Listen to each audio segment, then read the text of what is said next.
Apocalipse, capítulo 2, versos 18 a 24. Dando sequência aí à série de pregações em Apocalipse.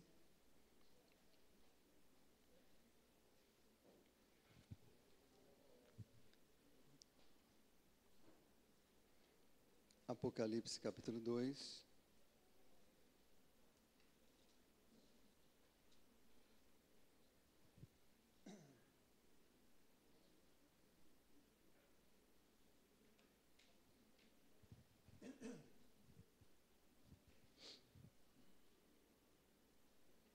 Apocalipse 2, versos 18 a 24. Mesmo sentados, mas com atenção e coração pronto a ouvir a voz do Espírito de Deus, leiamos responsivamente Apocalipse 2, versos 18 a 29. Ao anjo da igreja em Tiatira escreve: estas coisas diz o Filho de Deus, que tem os olhos como chama de fogo e os pés semelhantes ao bronze polido.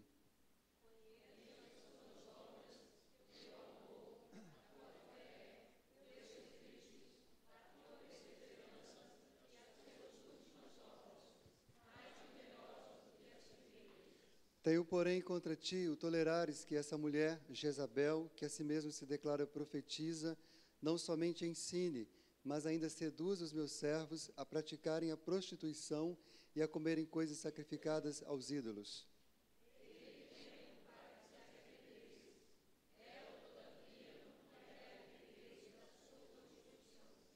Eis que a prostro de cama, bem como em grande tribulação os que com ela adulteram, caso não se arrependam das obras que ela incita.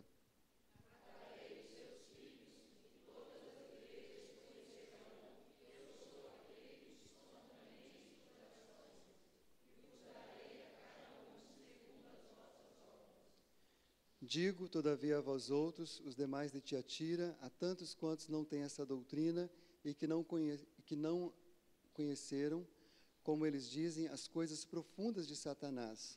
Outra carga não jogarei sobre vós.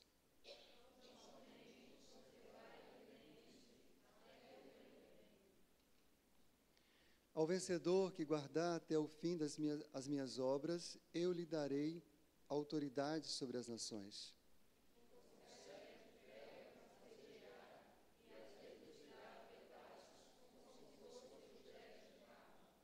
Assim como também eu recebi de meu Pai, dar-lhe-ei ainda a estrela da manhã.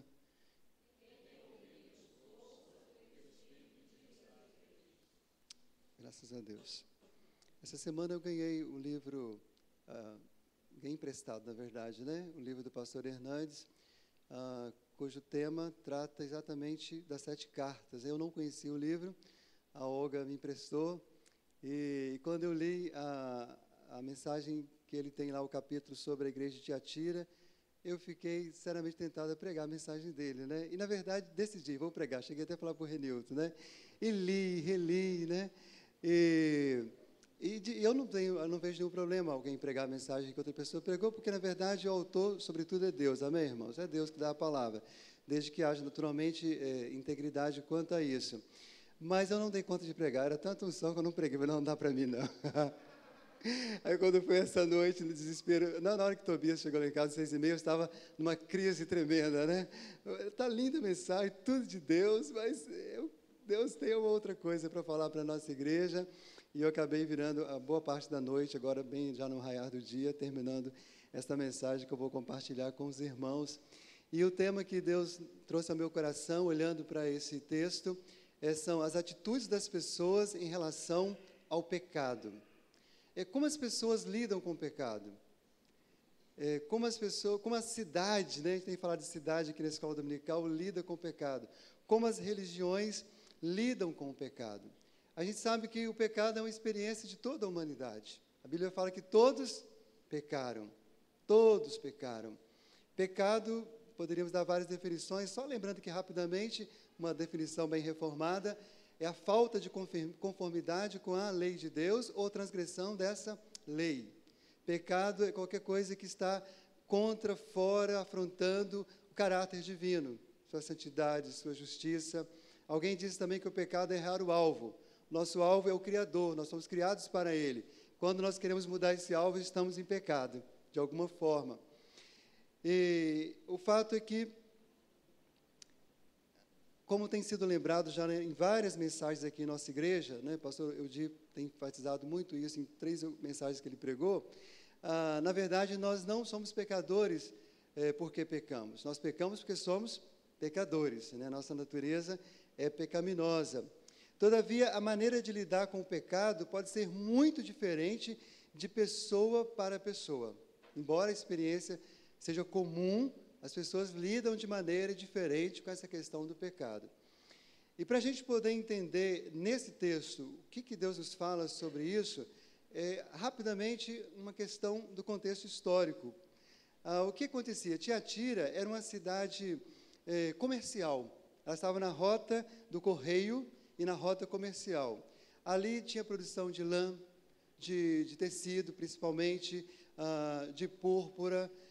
O comércio em Tiatira era bem grande, tinha alfaiates, tintureiros, couro, linho. Lembra de Atos 16? De onde era aquela mulher, Lídia, que se converteu e vendia púrpura?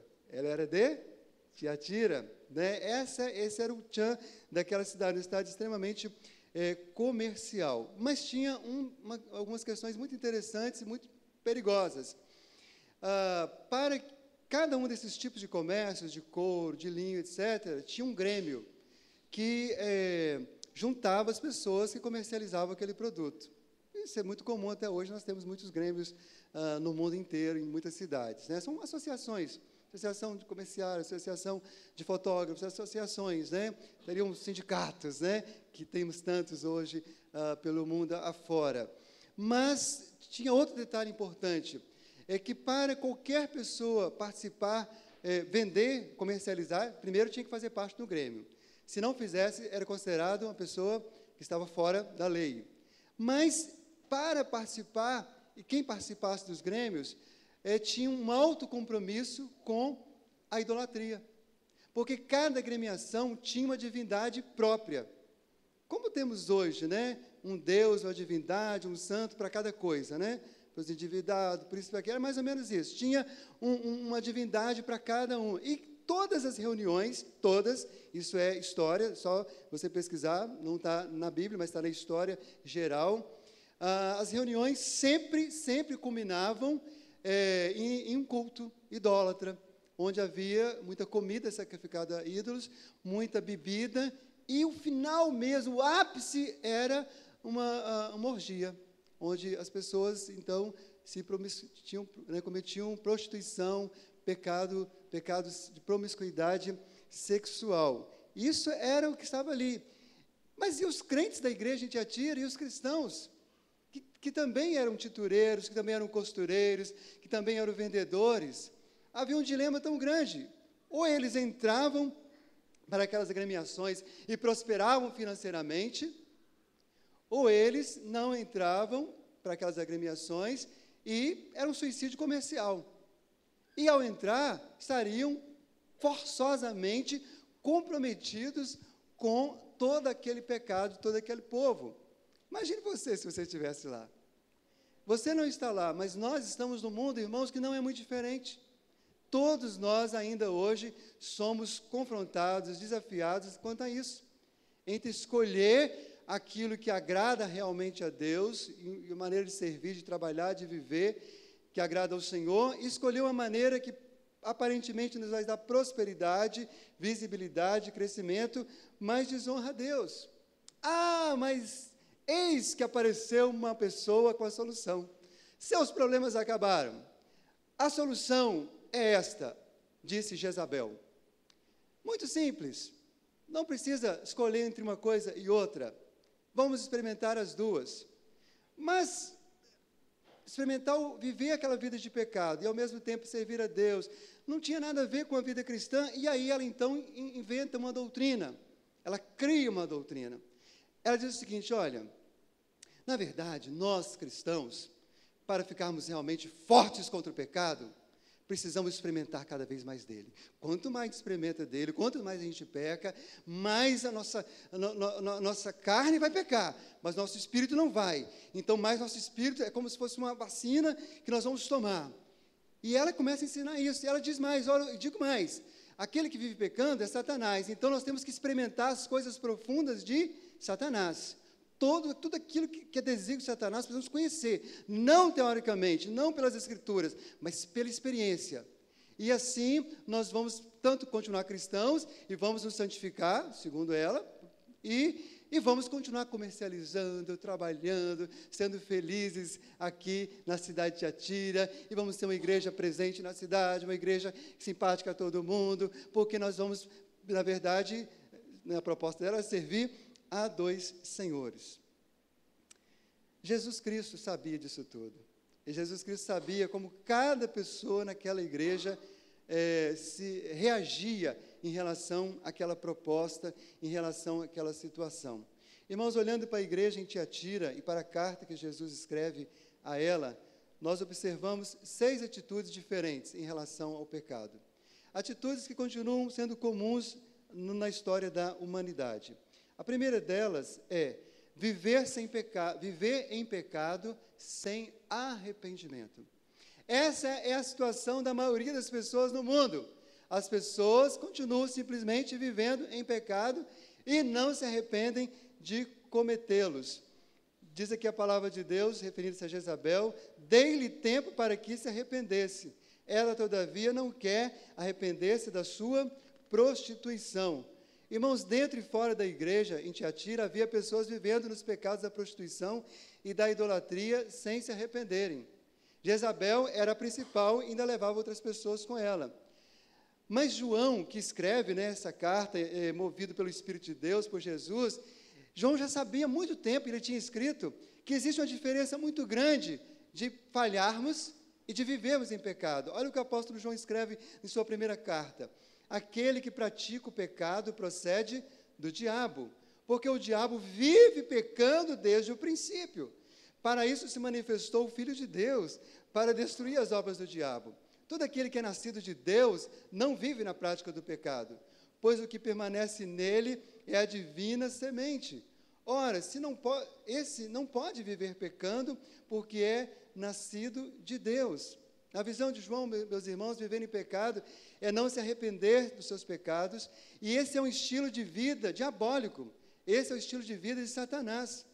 Todos nós estamos sujeitos a falar em qualquer momento. Mas viver deliberadamente na prática do pecado, essa é uma decisão do diabo que ele tomou já há milhares e milhares de anos atrás. E todos que tomam essa decisão estão nas mesmas pegadas do inimigo. E Deus fala claramente, eu tenho dado arrependimento para que essas pessoas se arrependam, mas elas não querem se arrepender, elas não vão se arrepender, elas vão viver assim, até que haja o juízo final.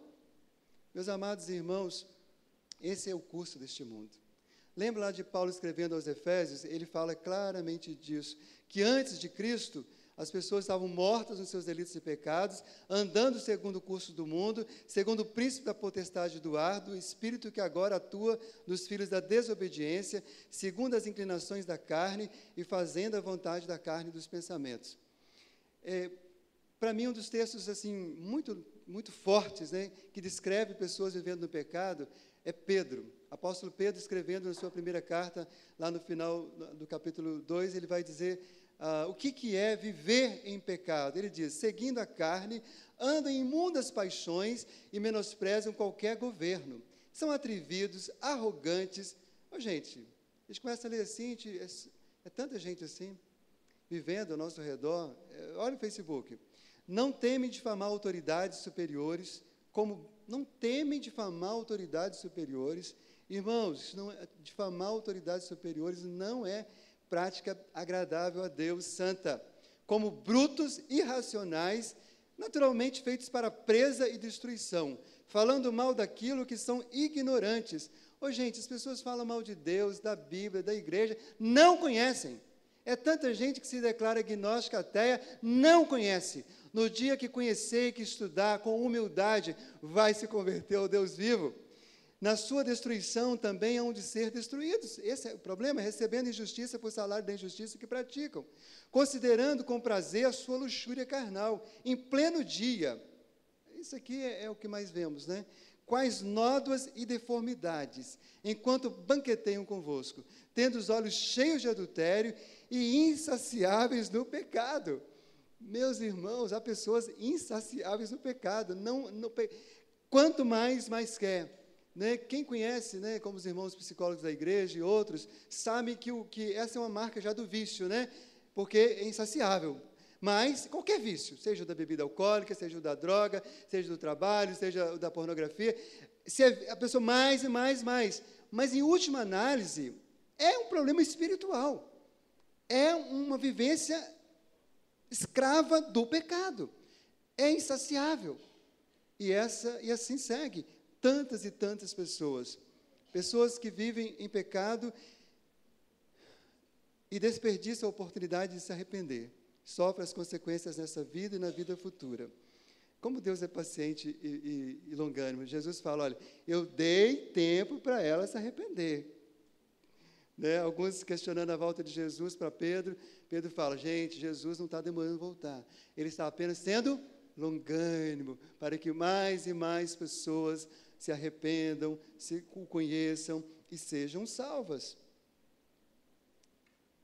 Nós vemos aqui nos versos 22 e 23 essa afirmação de palavra de consequência daqueles que não se arrependem. Eis que a prostro de cama, bem como em grande tribulação os que com ela adulteram, caso não se arrependam das obras que ela incita. Matarei os seus filhos e todas as igrejas conhecerão que eu sou aquele que sonda mentes e corações, e vos darei a cada um segundo as vossas obras. Irmãos, é uma palavra tão dura, mas tão necessária nos dias de hoje. E observe que o Senhor Jesus não está julgando apenas o que se vê com esses olhos. Ele diz que Ele vê e julga o quê? Mentes e corações. É uma avaliação muito maior do que eu possa julgar alguém que fez isso, fez aquilo. Mas esse é o juízo de Deus, que está sobre aqueles que vivem em pecado e não se arrependam. E nós, se amamos as pessoas que estão ao nosso redor, precisamos avisá-las. Eu sei que não é de bom aviltre, de bom senso, né, você pegar uma pessoa que você não conhece e já ameaçá-la, né? Se você não aceitar Jesus, você vai para o inferno. Sei que essa não é a melhor estratégia, né, missionário Cristine? Embora tem hora que dá vontade de fazer. E tem hora que tem que fazer, irmãos. Tem a hora certa. Né? Não acho que é sempre a primeira opção. Mas se você vai caminhando com pessoas que você fala do amor, fala da graça, fala da bondade, tantas bênçãos ao redor, mas tem hora que você precisa. Né? Eu já contei a experiência do meu pai. Meu pai converteu a Cristo numa quarta-feira de chuva, com 4, 5 pessoas numa igreja, onde um adolescente dirigiu o culto de oração, e ela resolveu ler Apocalipse 22, que fala que os assassinos não herdariam o reino de Deus e ia ser lançado no fogo do inferno. Como meu pai estava, pelo menos com as 4 características daquela lá de Apocalipse 22, assassino e outras mais, mentiroso, etc., ele falou assim, mas é para lá que eu vou, eu não quero ir para lá de jeito nenhum. Naquele momento, caiu a ficha, eu preciso mudar de vida. Né? O primeiro momento foi pela dor mesmo, foi pelo medo. Depois ele conheceu o Senhor e experimentou o amor do Senhor. Mas tantas pessoas, irmãos, só tomarão remédio depois que entenderem a gravidade da sua enfermidade. Não é isso, doutores, aqui da igreja? Então, depois que, olha, a gravidez é grave, você precisa do remédio. E é grave mesmo, porque o salário do pecado é a morte. Pecado não é coisa boa, pecado traz destruição para a vida das pessoas. Mas, ali na igreja de Tiatira, havia um outro problema, uma outra maneira de se relacionar com o pecado. Havia pessoas que elas não estavam, elas mesmas, praticando a prostituição e a idolatria. Talvez até porque elas não eram comerciantes, não pertenciam a nenhuma agremiação. Mas elas toleravam o pecado como algo qualquer. Essa é uma atitude muito comum, talvez na vida de tantas pessoas, inclusive dentro das igrejas. Diz aqui a palavra de Deus, tenho, porém, contra ti, o tolerares que essa mulher Jezabel, que a si mesma se declara profetiza, não somente ensine, mas ainda seduz os meus servos a praticarem a prostituição e a comerem coisas sacrificadas a ídolos. Observe, irmãos, que a primeira repreensão de Jesus Cristo não é contra aqueles que estavam cometendo prostituição e contra aqueles que estavam cometendo idolatria. A primeira repreensão de Jesus é contra aqueles que estavam tolerando, dando algum tipo de suporte, fazendo vistas grossas, sendo de alguma forma indiferente. Deixa para lá, Não sou eu mesmo, problema dele, já é bem grandinho, vamos para lá. Essa é a repreensão primeira do Senhor Jesus aqui nessa carta. O problema não é somente praticar o pecado, mas também tolerá-lo, ser indiferente a ele. A Bíblia conta a história de muita gente que passou por isso, mas a que me veio à mente nessa madrugada foi a história de Eli, né? O profeta Eli, até um certo ponto, ele foi muito fiel a Deus. Entretanto, ele não foi fiel porque ele começou a fazer concessões aos seus filhos, no que diz respeito aos pecados que eles cometiam. E aí, olha o que Deus fala para Eli. Por que pisais aos pés os meus sacrifícios e as minhas ofertas de manjares, que ordenei se me fizesse na minha morada? E tu, Eli, por que honras mais a teus filhos do que a mim? Para tu e eles vos engordardes das melhores de todas as ofertas do meu povo de Israel. Queria parar aqui nesse pedacinho aqui, meus irmãos, quando ele pergunta, e tu, por que honras mais a teus filhos do que a mim? Para tu e eles vos engordardes das melhores de todas as ofertas do meu povo Israel. Irmãos, grande parte da nossa tolerância com o pecado se expressa em honrar pessoas que estão praticando o pecado, como se elas não estivessem fazendo nada que não fosse reprovável. Isso é a coisa mais fácil. Eu não estou falando aqui para uma pessoa específica, estou falando a partir de mim, que estou no púlpito, até aquela porta. Irmãos, vigiemos, porque às vezes a gente honra o pecado das pessoas, ou as pessoas que estão praticando o pecado, e não honra Deus. E isso pode acontecer no trabalho, isso pode acontecer no lazer, isso pode acontecer no happy hour, isso pode acontecer em tantas e tantas situações. E aí Deus continua dizendo, na verdade, dissera eu que a tua casa e teu pai andariam diante de mim perpetuamente, porém agora, diz o Senhor, longe de mim tal coisa, porque aos que me honram, honrarei, porém os que me desprezam serão desmerecidos. A quem você está honrando mais? A Deus ou as pessoas que estão metidas em pecados? Muita gente, muito crente, tem cometido o mesmo pecado de Eli, tolerando certas práticas porque preferem honrar mais seus familiares. Irmãos, olha, ontem eu estava no aniversário de uma amiga lá da outra igreja onde eu servi o Senhor, na verdade da mãe dela, 90 anos de idade a mãe dela fez, e essa amiga tem 40 e alguma coisa, mas ela falou assim, pastor, eu falei assim, a Magna me perguntou assim, eu não vejo mais você no Facebook. Ela falou assim, não, eu desisti do Facebook, né? E ela foi falar as razões dela, né? Bom, não acho que quem está no Facebook está em pecado, eu estou lá, no dia que eu achar que eu estou em pecado, eu saio. Mas, não é, eu estou falando contra a ferramenta, por favor, não é isso. Mas estou falando como tem se tornado uma ferramenta para as pessoas honrarem ou desonrarem umas às outras e a Deus, né?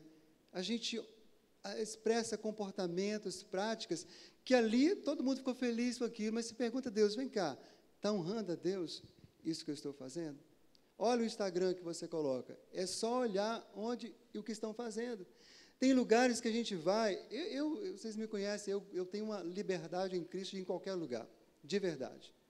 Vou em qualquer lugar que eu entender que eu devo ir, mas eu preciso ir num compromisso de revelar a luz de Jesus.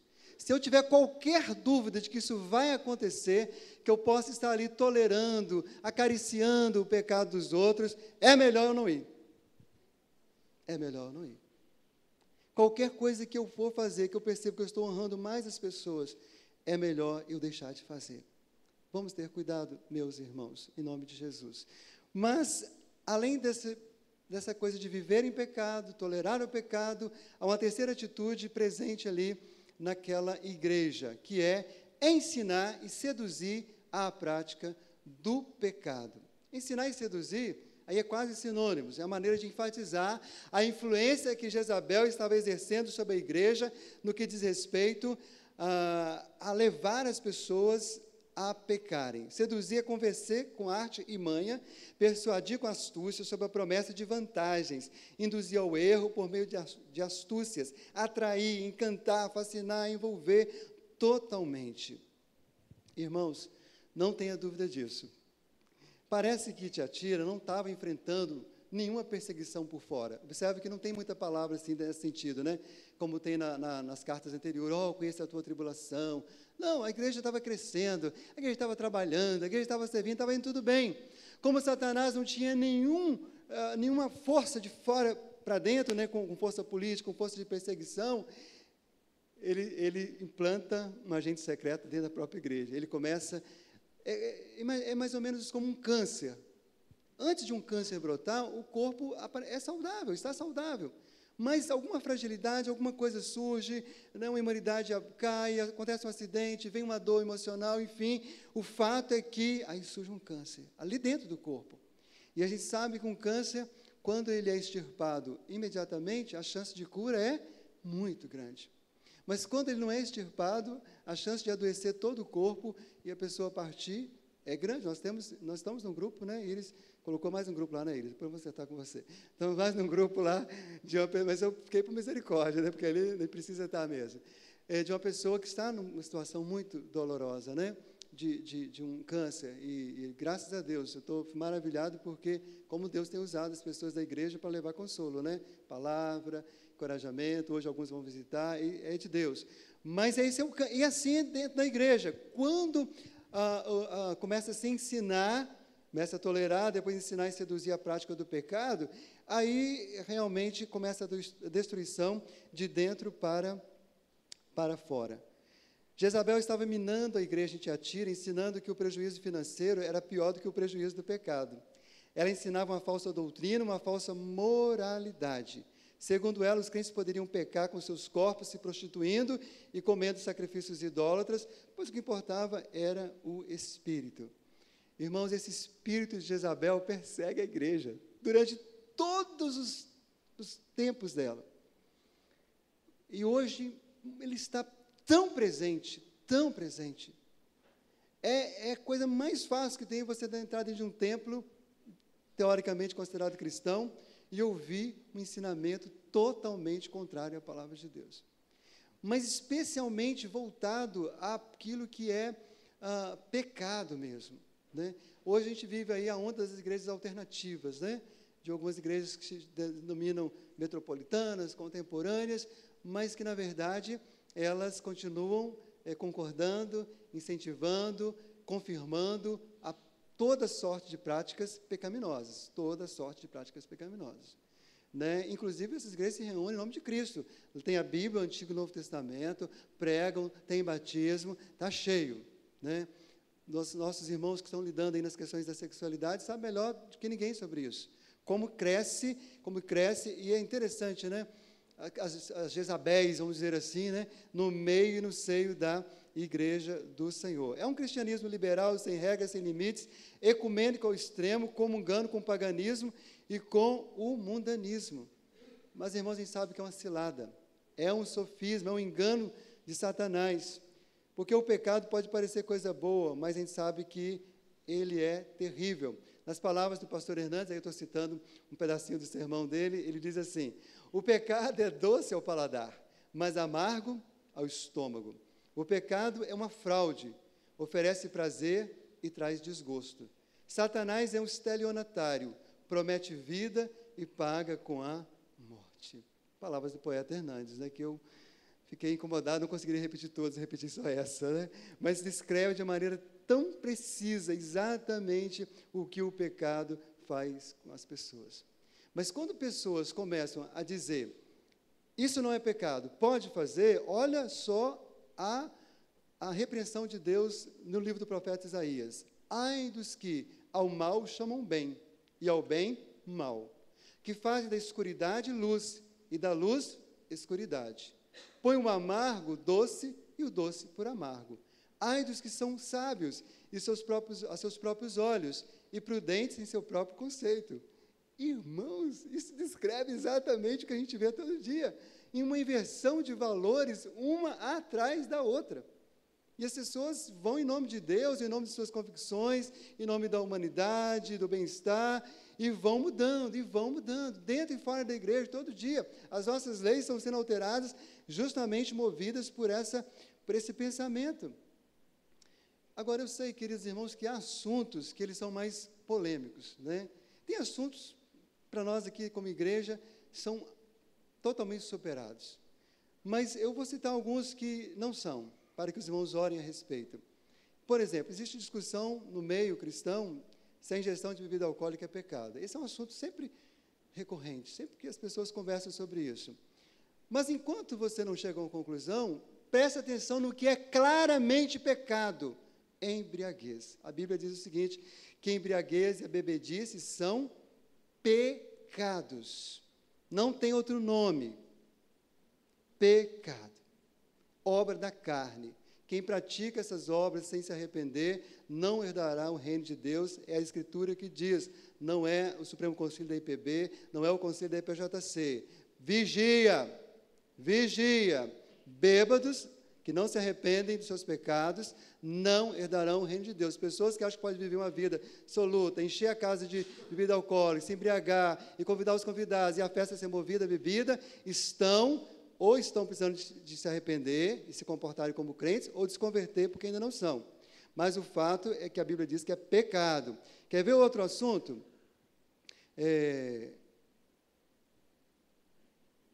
Existe divergência se a dança é uma prática conveniente ao cristão. Vai dançar, pode dançar, não dançar, não sei o que lá. Né? Embora a nossa denominação tenha até um parecer sobre isso, não sei se vocês sabem, mas existe divergência no meio. Né? A IPB tem um parecer, que não quer dizer que é lei, é apenas uma opinião, para que a gente possa refletir. Né? A dança em si não é considerada um pecado. Mas a Bíblia claramente afirma que a sensualidade compartilhada com quem não deve, a não ser com o seu cônjuge, a lascívia e a imoralidade sexual são pecados. E aí a gente olha para a quantidade de danças que a gente vê, porque hoje as pessoas fazem mais sucesso pelo que elas expõem fisicamente aos olhos do que aos ouvidos, não é verdade? A música é horrorosa, mas deu uma requebrada bonita, fez uma paradinha, né? Já fez sucesso. Olha, todo mundo sabe, tá vendo? Eu peguei todo mundo. Nem todo mundo riu que sabe de quem que é a paradinha, né? Todo mundo sabe de quem é a paradinha. Mas o problema é que se a Anitta não se arrepender, ela vai parar no inferno, irmãos, com a paradinha dela. Ela precisa entender que aquele corpo lindo que Deus deu para ela, que ela vive tentando retocar toda hora, que ela não fica conformada, né, cheia de botox, está ficando cada vez mais feia, foi feito para a glória de Deus. Não para esbanjar a sensualidade, não para conduzir as pessoas ao pecado. E ainda ensinar as criancinhas, né, porque as criancinhas de 1 aninho começou a andar, às vezes estão sentadas, já faz a paradinha. Então, a gente precisa reconhecer o que é pecado. Não vou dizer que a dança em si é pecado. Aliás, vou confessar aqui agora, né, para o escândalo de muitos irmãos. Depois que eu aposentar, porque Magna falou que não aceita antes, né, eu e Magna vamos entrar numa aula de dança, mas eu vou dançar só com ela, tá? Vamos ser velhinhos dançantes a vida inteira. Né? Mas antes eu não faço não, porque vai trazer problema. Vamos segurar a onda. Já tem 15 anos ainda, só Jesus na casa. Vamos segurar, Senhor. Mas o fato é que a sensualidade que as pessoas vivem, no que diz respeito à dança, é abominável a Deus, é contaminação, é prostituição também, meus irmãos. Essa aqui é a verdade.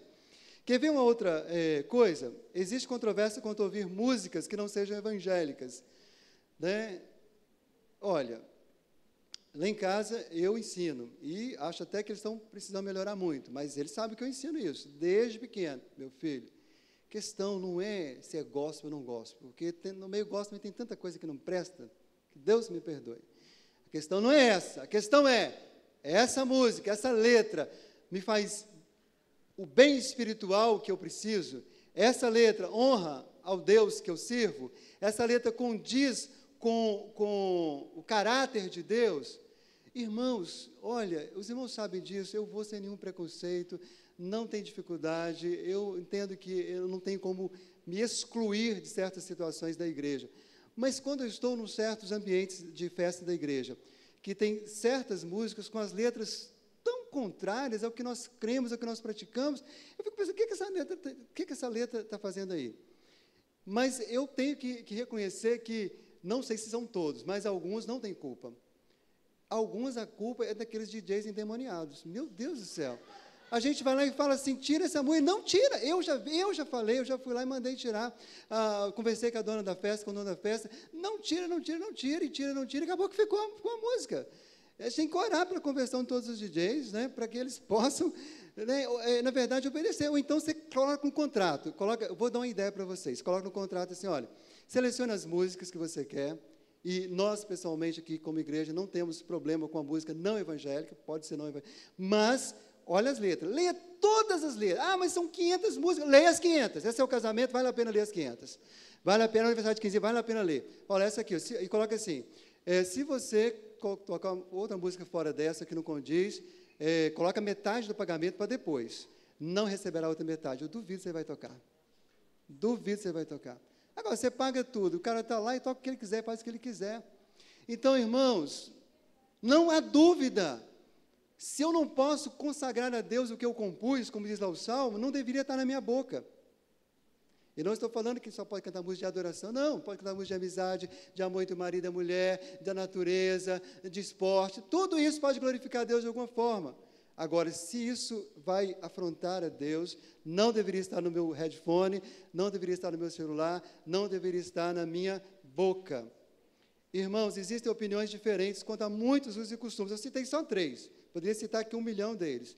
Mas precisamos estar certos de que tudo que fazemos ou deixamos de fazer deve glorificar a Deus. E quando deixamos de glorificar a Deus, então pecamos. É só esse o ponto. É só você perguntar, isso que eu estou fazendo glorifica a Deus? Se glorifica, continua. Se não glorifica, pare. E aí, a sedução de Jezabel era ensinar, nada, fazer sexo aí até morrer durante o dia, glorifica a Deus. Pode ficar à vontade. Não, vocês podem, né, praticar os cultos idosos. Depois, acabou aqui, é só um dia da reunião mesmo, do Grêmio aqui, e tal. No domingo, pronto, vocês vão para a igreja, lá vocês adoram, louvam a Deus. Era isso que ela estava ensinando. E estava seduzindo as pessoas. Isso é ensino do diabo, cuidado. Quarta atitude comum na vida de muitas pessoas, e isso principalmente das igrejas, dos crentes, tentar vencer o pecado por esforço próprio. Ao contrário da igreja em Éfeso, a igreja em Tiatira tinha muito amor, mas pouca pureza. Era uma igreja dinâmica que é inicialmente enormemente elogiada por Jesus. Verso 19, vocês viram aí? Conheça as tuas obras, igreja. Conheça o teu amor, a tua fé, o teu serviço, a tua perseverança e as tuas últimas obras mais numerosas do que as primeiras. Mas esse estilo de vida dinâmico, operoso, de trabalhar dia a dia, né, escondia e ainda esconde o perigo do legalismo, da autojustificação, da meritocracia, da salvação pelas obras e, consequentemente, da santificação pelo esforço humano.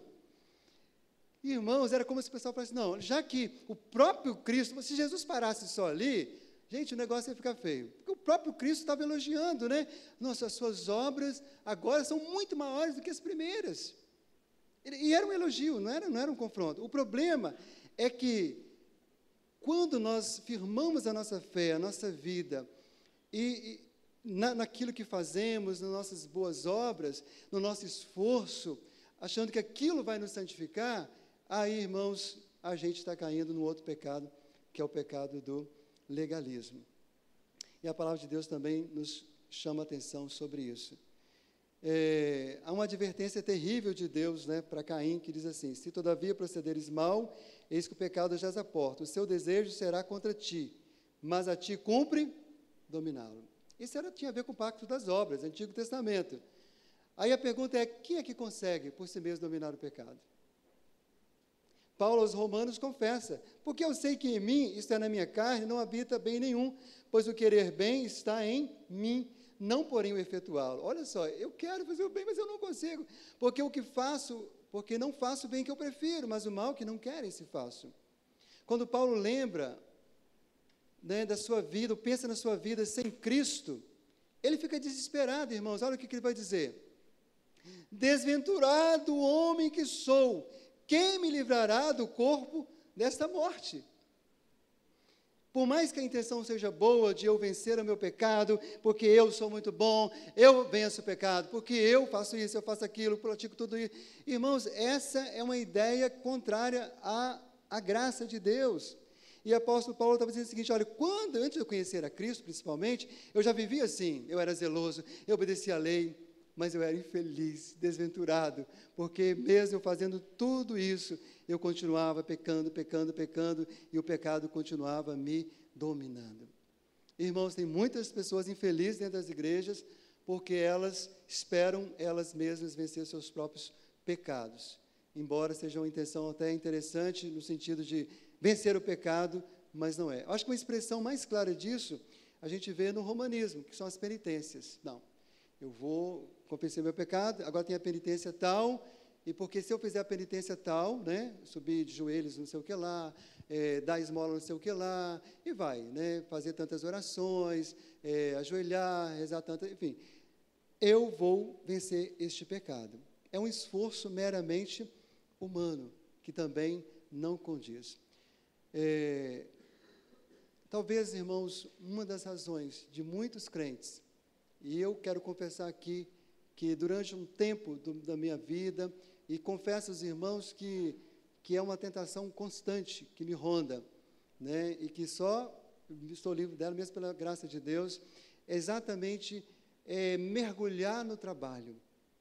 Porque quando eu paro de trabalhar, quando eu paro de fazer, quando as obras cessam, que eu estou no meu completo descanso, quando eu estou no meu silêncio, quando eu estou na minha solitude, é que eu percebo realmente quem eu sou. É que eu percebo as coisas mais terríveis da minha alma. Então, muitas vezes na minha vida, o trabalho foi uma fuga para não lembrar quem sou eu, para não lembrar das minhas fraquezas, porque eu estou tão ocupado. Muitas pessoas expressam isso sem perceber. Quer ver um exemplo? Passou por um trauma, um problema. Não, eu vou trabalhar, porque a gente trabalha e a gente esquece. Esquece momentaneamente, na hora que para você vai lembrar. E quando lembra, a dor é grande, e a tentação é grande, e o laço está armado. E assim as pessoas vão de queda em queda, de queda em queda, porque confiam e acreditam que elas vão vencer. Aquela igreja, diz a Bíblia que ela era numerosa, as suas obras, não dava para contar, mas ela estava cedendo ao pecado, apesar de ser tão ativa e de prestar tanto serviço à sua comunidade.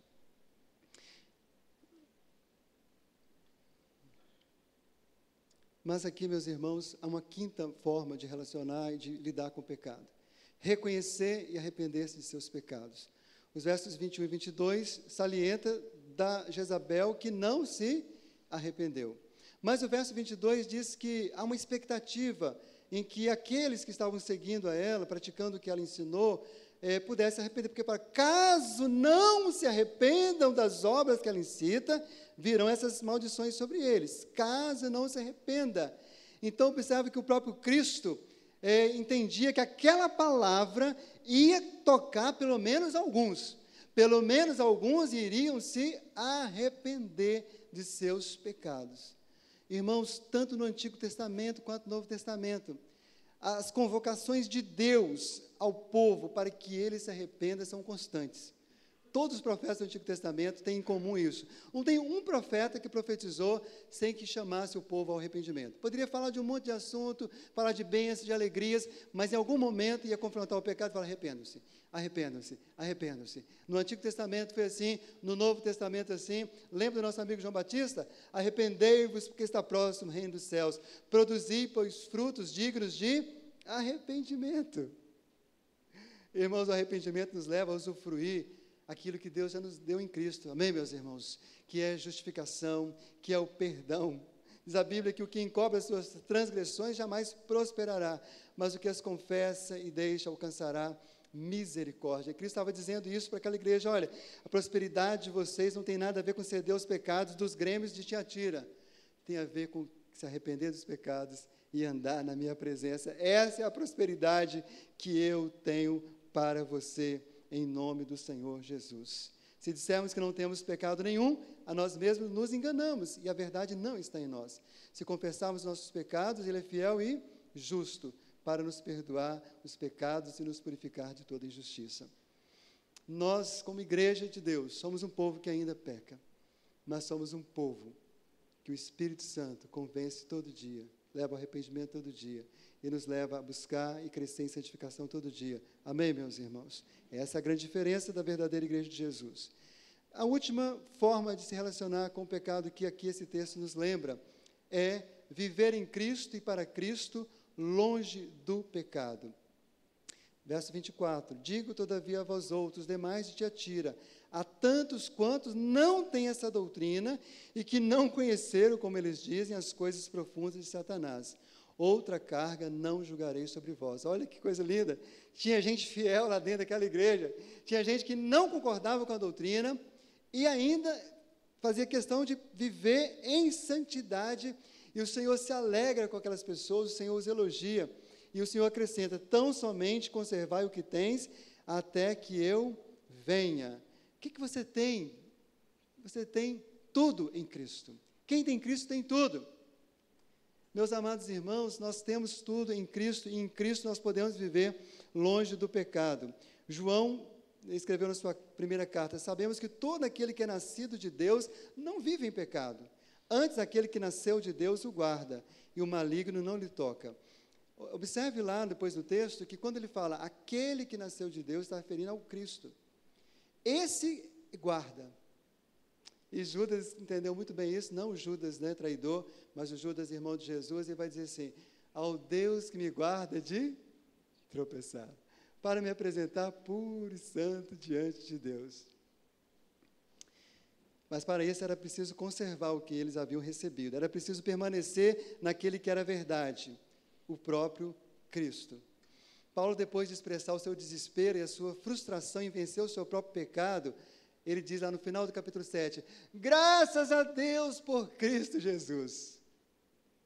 Porque quando ele olha em Cristo, ele vê a sua vitória.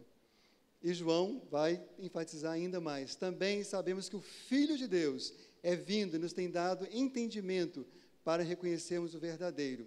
E estamos no verdadeiro, em seu Filho, Jesus Cristo. Este é o verdadeiro Deus e a vida eterna. Quem é o verdadeiro Deus e a vida eterna? Jesus Cristo. Se estamos nele, nós temos como viver uma vida em santificação. E ele termina sua carta dizendo: filhinhos, guardai-vos dos ídolos. Só tem uma maneira de guardarmos dos ídolos: Cristo em primeiro lugar em nossa vida. Os que experimentam Cristo e a sua justiça nesta vida terrena, experimentarão bênçãos ainda maiores na eternidade. Do verso 26 ao verso 29, ele tem essas promessas para esses: ao vencedor que guardar até o fim das minhas obras, eu lhes darei autoridade sobre as nações, e com cetro de ferro as regerá, e as reduzirá a pedaços como se fossem objetos de barro. Assim como também eu recebi do meu Pai, dar-lhe-ei ainda a estrela da manhã. Aqui tem duas coisas tremendas. Primeiro, que Deus está dizendo o seguinte: hoje você pode ser criticado, julgado, escarnecido pelo mundo, mas no dia do juízo final, na eternidade, todos os crentes sentarão ao lado de Cristo no trono e julgarão o mundo. E Cristo, com o seu pé de bronze polido, pesado, poderoso, esmagará, diz a palavra de Deus, todos aqueles que o afrontaram contra a sua santidade e contra o seu caráter. Mas a outra promessa mais linda aí é que ele fala que nós vamos conhecer e ter e experimentar quem? A estrela da manhã. No dia que o Senhor se revelou a nós, nós conhecemos a estrela da manhã. Mas é como o universo. Né? Há alguns centenas de anos atrás, as pessoas olhavam para as estrelas e achavam que conheciam o universo. Depois vieram os telescópios e tal, aí descobriu que nós temos uma galáxia. Agora descobrimos que nós temos milhões de galáxias.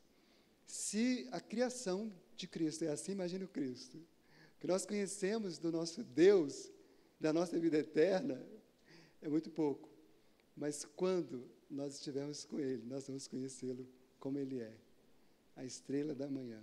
Aquele que é perfeito, que é santo, que é amor, que é graça, aquele que nos acolherá para viver eternamente uma vida de alegria e de delícias na sua presença. Meus irmãos, todos nós aqui, quem é aqui nessa semana não lidou com algum tipo de pecado? Todos nós. Todos nós somos assediados pelo pecado. O texto lá de Hebreus diz que o pecado tenazmente nos assedia. Então, não tem como a gente, meu Deus, eu queria tanto não ter essas lutas. Querido, está na Bíblia, vai ter. Só de que você partir que não vai ter. Mas a Bíblia nos ensina como lidar com o pecado. E o texto de Hebreus vai dizer o seguinte: sabe como é que você lida com o pecado? Olhando firmemente para o autor e consumador da sua fé, Jesus. Porque Ele viveu nesse mundo enfrentou o pecado e não cedeu a ele. Porque ele venceu o pecado também na cruz do Calvário, nos resgatou, nos deu vida eterna e vem habitar em nós, para ele nos dar a vitória todos os dias. Todos os dias, toda hora. Meus amados e queridos irmãos, a questão é que nós precisamos continuar permanecendo. Esqueceram o ponto 6 aí, o pessoal lá de trás. Não acompanhou o último tempo de sermão. Cadê o pessoal da sonoplastia? Cadê o ponto 6? Muito bem. Queria ficar em pé, a igreja, por favor, Ministério de Louvor, aqui à frente conosco. Nós vamos cantar uma canção que expressa quem é o primeiro lugar em nossa vida. A quem nós devemos, de fato, nos render. Irmãos, a questão de vencer o pecado, na verdade, não tem tanto a ver com o pecado em si. Tem a ver com Jesus. É quanto eu me rendo a Cristo. É quanto eu me deleito em Cristo. É quanto eu permaneço em Cristo. É quanto eu me relaciono com Cristo. Tem a ver com a obra de Cristo em nós, e não com as nossas obras para Ele. Eu não sei se os irmãos observaram, mas no final desse texto, Jesus fala assim: aqueles que guardaram as minhas obras. Os vencedores não são aqueles que tiveram muitas obras e guardaram as suas obras. Jesus chama de vencedor aqueles que guardaram as obras dele em nosso favor. Sua redenção, sua justificação, sua regeneração, sua salvação e seu amor. Nessa manhã eu quero te convidar a se render a Cristo, porque é nele e com ele, para a glória dele, que você pode viver uma vida sem pecado. Pecado é errar o alvo. Paulo deixou bem claro: eu tenho um alvo, meu alvo é Cristo. Vamos cantar esse cântico, depois vamos orar juntos.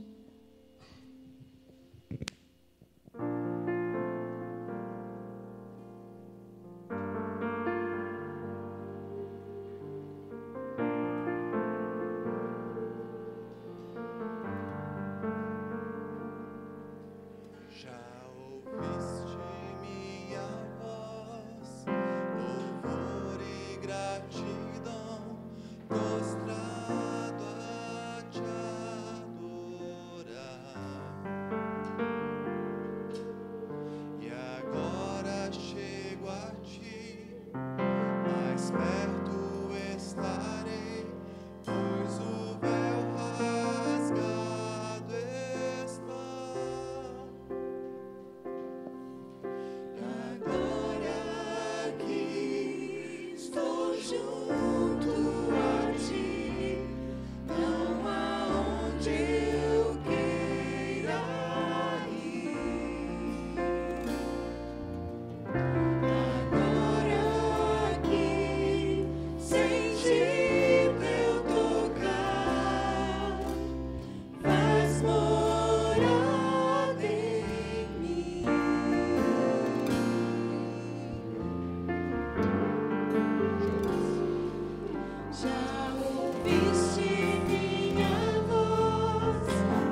Meus irmãos, eu não sei, principalmente você que é casado, já passou pelo que eu vou falar aqui agora, né? Eu cometi esse pecado várias vezes, né? Até eu descobri o ócio produtivo, né? Aqui na igreja, coisa boa, descansar. Mas muitas vezes eu e Magna, em um período de descanso, mas ela estava comigo, mas eu não estava com ela. Minha cabeça estava nas coisas da igreja, em outras preocupações. E nós, como cristãos, temos convicção que Cristo está em nós, amém, meus irmãos? Quem é regenerado, Cristo não se aparta dele, vai levá-lo para a eternidade, está resolvido e pronto, acabou. Não temos dúvida quanto a isso. Mas a mesma Bíblia que fala, que garante que Cristo está em nós, diz que nem sempre nós estamos nele. E nos exorta a permanecer nele, junto dele. E basicamente o pecado é a gente correr de Cristo e ir para outra direção. Mas quando a gente está junto do Senhor, se deleitando nele, mesmo quando estamos em atividades, mas fazendo para a glória dele, nós nos conservamos em santificação. Vamos orar ao Senhor, feche seus olhos. Senhor Deus, o Senhor sabe da vida de cada um aqui. Assim como o Senhor olhou para a igreja em Tiatira, o Senhor olha hoje para a igreja presbiteriana em Jardim Camburi. E o Senhor sabe que, ó Deus, porventura, se há entre nós gente que está vivendo deliberadamente no pecado. Deus, se é teu filho, concede arrependimento em nome de Jesus, para a glória do teu nome. Se não é, que o Senhor cumpra nele também teus propósitos, conforme a tua soberana vontade. Deus, nós clamamos mesmo, Senhor, nesta manhã, por esta igreja, em nome de Jesus. Não deixe jamais que essa igreja tolere o pecado. Não deixe que as famílias tolerem o pecado, Senhor. Mas que possamos ter pronta reprovação com aquilo que não honra o Deus vivo. Seja na nossa vida, na vida de qualquer pessoa, em nome de Jesus. Livra, Senhor, também esse púlpito, a nossa escola bíblica, os pequenos grupos, ou qualquer outra situação, onde se ensine e seduza ao pecado. Em nome de Jesus, ó Deus. Repreenda-nos se for preciso, mas conserva-nos, Senhor, puros no ensino da Tua palavra. Que possamos ensinar, incentivar e encorajar a santidade na Tua presença por meio do sangue de Jesus. Deus amado, olha, Senhor, para aqueles que estão quebrantados nesta manhã. Para a gente que ouviu a Tua voz e não quer sair daqui do jeito que chegou. Vai sair daqui disposto, Senhor, a honrar o Senhor mais do que a tudo e a todos em nome de Jesus. Vai sair daqui disposto, Senhor, a viver uma vida mais aos Teus pés, mais rendidas ao Senhor, para que assim possa experimentar a santidade de Jesus na sua vida. Deus abençoe este irmão, abençoe esta irmã, para a honra e glória do Senhor. E, ó Deus, eu quero te agradecer pelos irmãos que têm caminhado, mesmo com lutas, mas cada dia mais santificando-se ao Senhor, entendendo aquela palavra que diz: aquele que é santo, santifique-se mais ainda. Cuide desse irmão, Senhor, não deixe que ele tropece em nome de Jesus, e se tropeçar, levanta para a Tua glória, Deus, e ajuda-nos a olhar, Senhor, para o Senhor, que é santo, que é perfeito, que venceu o mal, que venceu o pecado, para que nós mesmos possamos, ó Pai, cada dia vencer o mal que ainda habita em nós e o mal que está ao redor de nós. Santifica, Senhor, a Tua igreja, para a honra e glória do Teu nome, e que a graça de nosso Senhor e Salvador Jesus Cristo, o amor do nosso eterno Pai, as consolações do Espírito Santo de Deus, acompanhe todo o povo de Deus, todos aqueles que amam e se rendem a Jesus, hoje e para sempre. Toda a igreja diga amém.